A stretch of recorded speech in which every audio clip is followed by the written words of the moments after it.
have with us Bob Moritz, the U.S. chairman of PWC, who has a strong tech background as one of his specialties. We wanted to pick your brain about tech.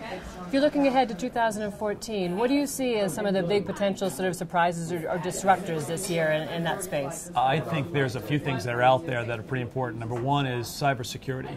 And the question of, if we continue to have the attacks that we have out there, the question is going to be, will governments respond, regulation or otherwise?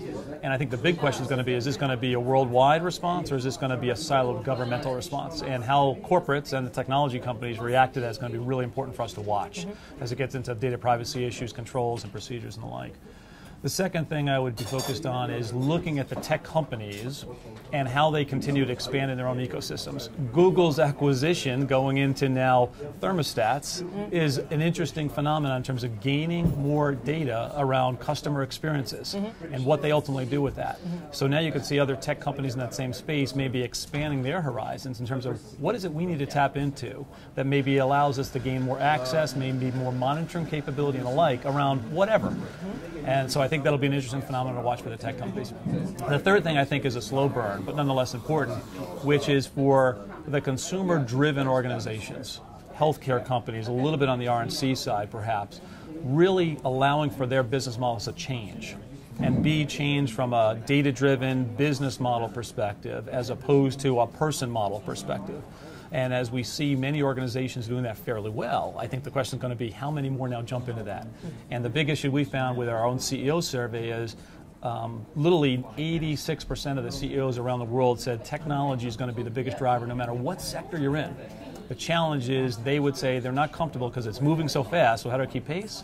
And they're questioning, is my IT department up for the challenge? 2/3 of them actually said they're not ready for that challenge. So how are they? A lot of them are just sort of paralyzed and trying to figure it out, or are they I think you've got sort of a couple different buckets. You've got those that are somewhat paralyzed and maybe afraid to jump in because maybe we make the wrong choice and the world moves in a different direction.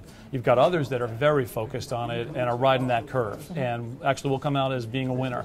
And I think you've got others that are struggling, and this is where it becomes interesting for the talent in that space.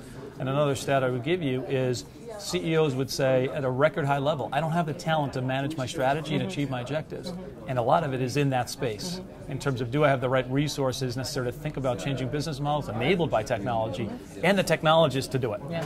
Last thing real quick, the divide between the U.S. and the Europeans in terms of the response to the cybersecurity issues and privacy. I mean, we're here in Europe, has a very different attitude than the Americans. Is that going to make it very complicated, I guess, to resolve these questions in a global way, presumably? You can't just... I think it will be complicated, I do. The individual countries or regions, for example, are taking a different point of view on this topic. I think at some point they'll merge together. I don't see that happening in the next 12 months. I think the next 12 months will be difficult in this space.